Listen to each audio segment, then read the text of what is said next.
एक बार गोरखनाथ जी रैदास जी के पास आए। रैदास जी मस्ती से अपने जूते बना रहे थे, राम राम कर रहे थे। गोरखनाथ जी आए और बोले, अलख निरंजन।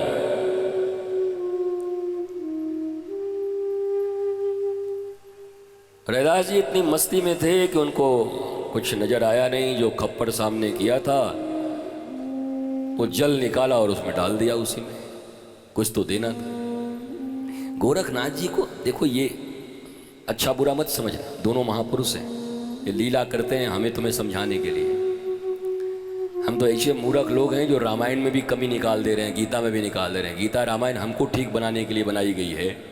ठाकुर जी ने इतना बढ़िया मूवी बनाया रामायण, इतना अच्छा मूवी बनाया महाभारत कि हम सीखें। हम उसी में ढूंढ रहे हैं कि क्या गलती है क्या सही है।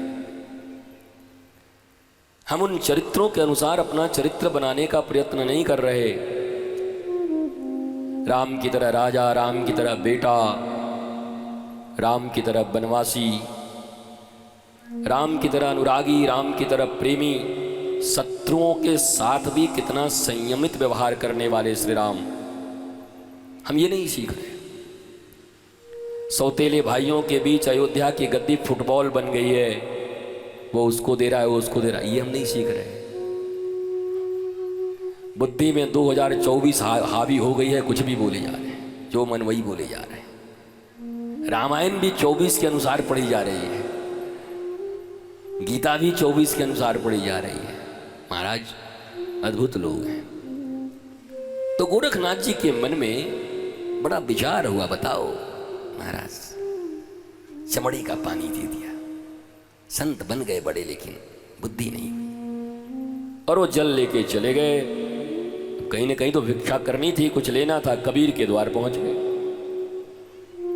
कबीर का दरवाजा खटखटाया, एक छोटी सी बच्ची निकली, लाली।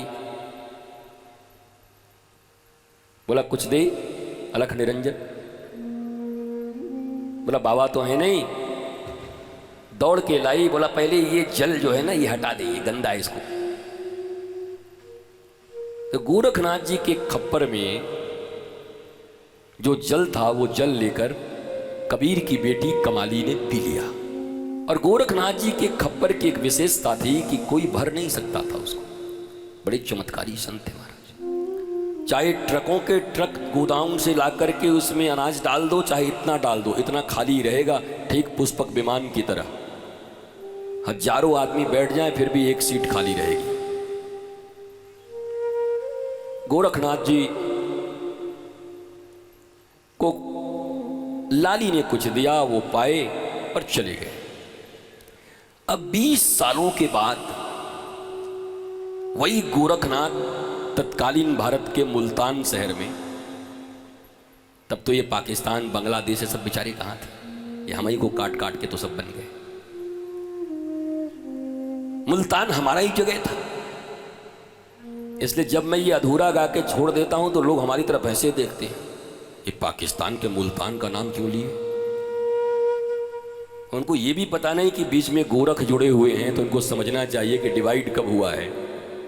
सारा भारत, आर्यावर्त, ब्रह्मावर्त कितना विशाल था हमारा देश, कितना विराट। 20 साल के बाद मुल्तान शहर में गोरखनाथ जी का जाना हुआ। बड़ी भीड़ लगी। ऐसे प्रसिद्ध संत आए हैं जिनके खप्पर को कोई भर नहीं सकता।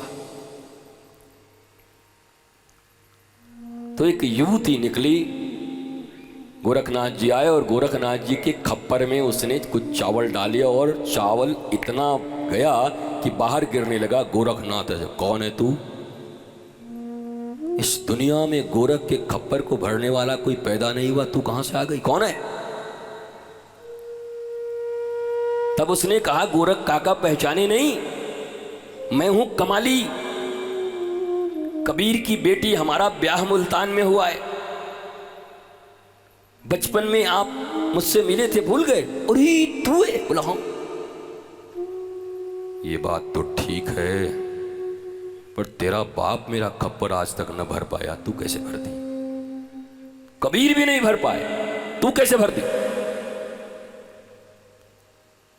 तो कमाली ने कहा, क्या गोरख काका, ये सब आपकी देन तो है।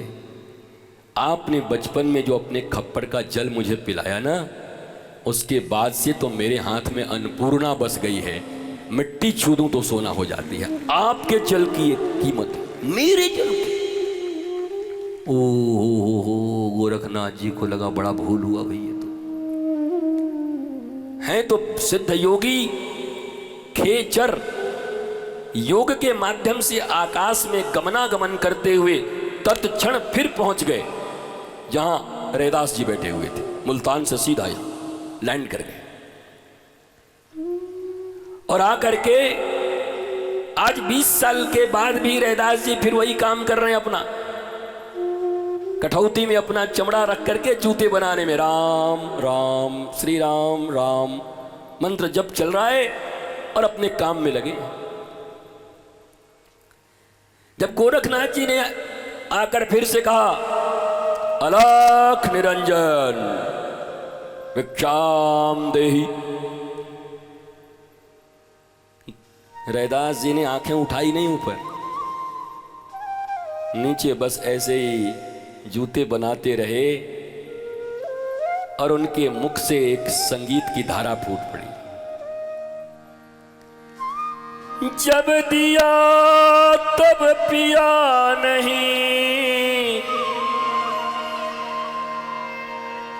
समझ गए अपमान,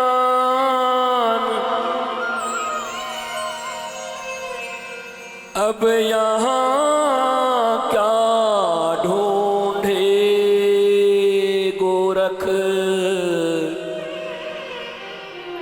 वो पानी पहुंच गई मुल्तान।